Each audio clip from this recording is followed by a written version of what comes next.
Good. Glad to be with you again. This is the second devotion that I'm doing during this season of Lent. For some of you, the word Lent may be totally unfamiliar. It was to me in growing up. We never used this word in the church where I grew up as a child and as a young person. With a word I discovered later in my ministry, a word that is powerful, a word that anticipates the crucifixion of Jesus and the resurrection of Jesus.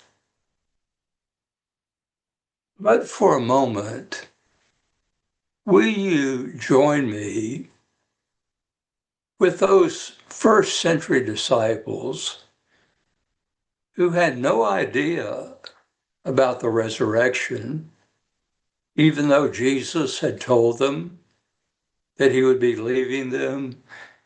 So hard for them to believe. So you and I are making this journey. We don't know the end of the story that God raised Jesus from the dead.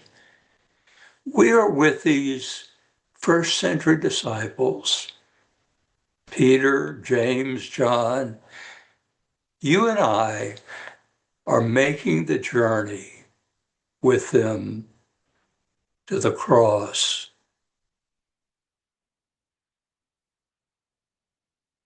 The text I've chosen for today is in the 11th chapter of John, verses 1 through 45.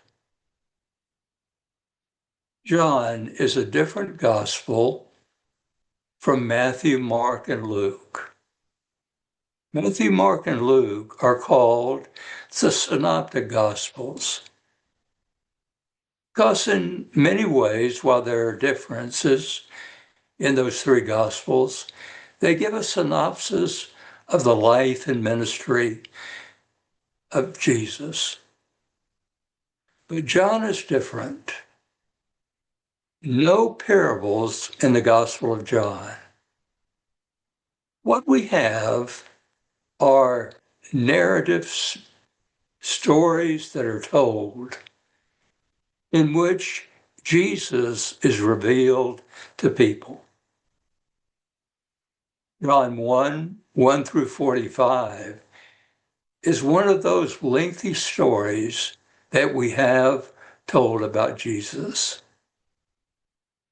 There's so much in there that you and I, we could preach and we could land and pay attention, pay our best attention to many parts of this story.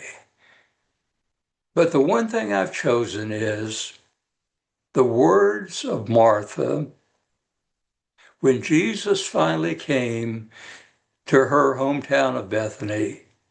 She confronted Jesus and she said, "If only you had been here."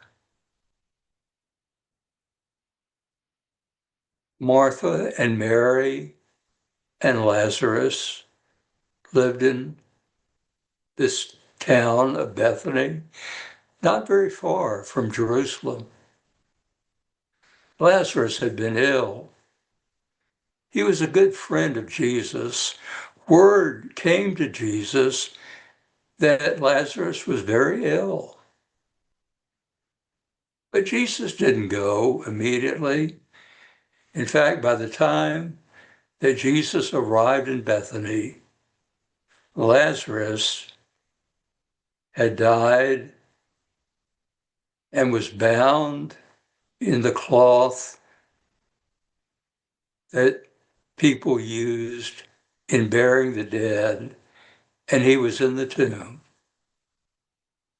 And Martha comes and says to Jesus, "If only you had been there." I wonder how many times You and I have said, maybe not those words, but we've said to ourselves, Jesus, if only you had been here. Because there are difficulties that we face in our lives. There are people who get ill, critically ill. There are fractured marriages. There are people who are struggling with addiction. And many times they're saying to themselves, if only you had been here. We're saying it for them. Jesus, if you had only been here, this would not have happened. In different ways, we say that about our own lives, about crises that we faced. My brother, younger brother, my only sibling, died at the age of 62. And I said, Jesus, if only you had been here. But maybe I should have said something else. Jesus, you were here. What happened was not what I wanted to happen.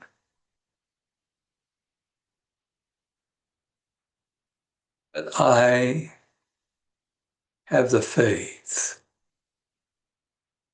that even in those moments when we struggle the most, Jesus is with us. Carlisle Marney, the Baptist preacher, regarded as one of the finest preachers in the 20th century, I believe it was he who said, we have to not just have faith, we are faithing it through our lives. When I visited with my brother, sometimes in excruciating pain, I didn't say to myself, well, I have faith, which means there are some doctrines, dogma, to which I give assent. I didn't say faith is doing certain things and not doing other things.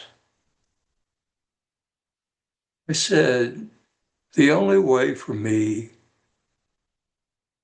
to move through this time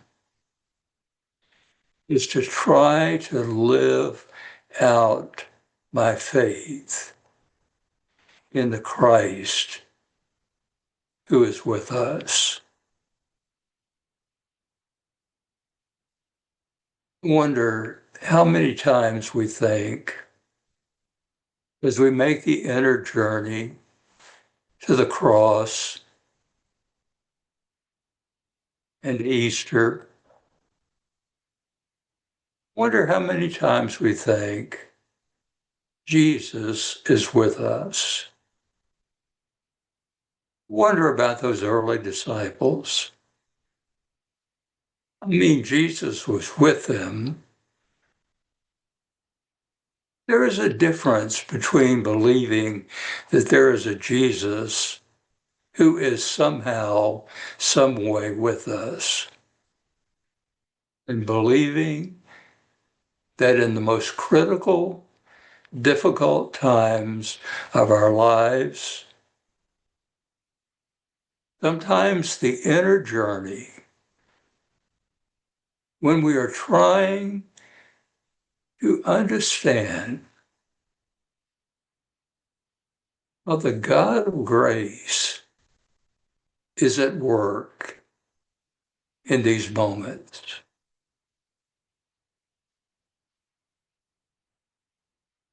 And Lamont said something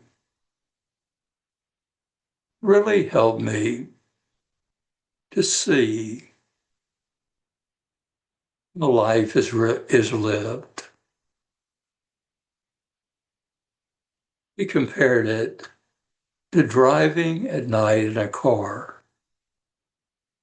You have a destination to which you're going, but you can't see that destination if it's far away. What you do is you just follow the beams of the light of your car as far as they go, and then you go a little more, and the beams of light, and finally, they shine on the destination.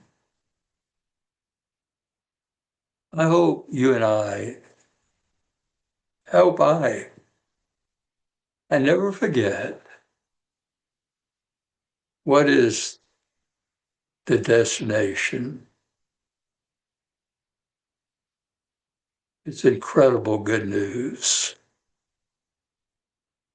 in a world filled with bad news. We're making the journey. Sometimes it's desert and wilderness. Sometimes it's light, sunshine, joy. But in all of those moments,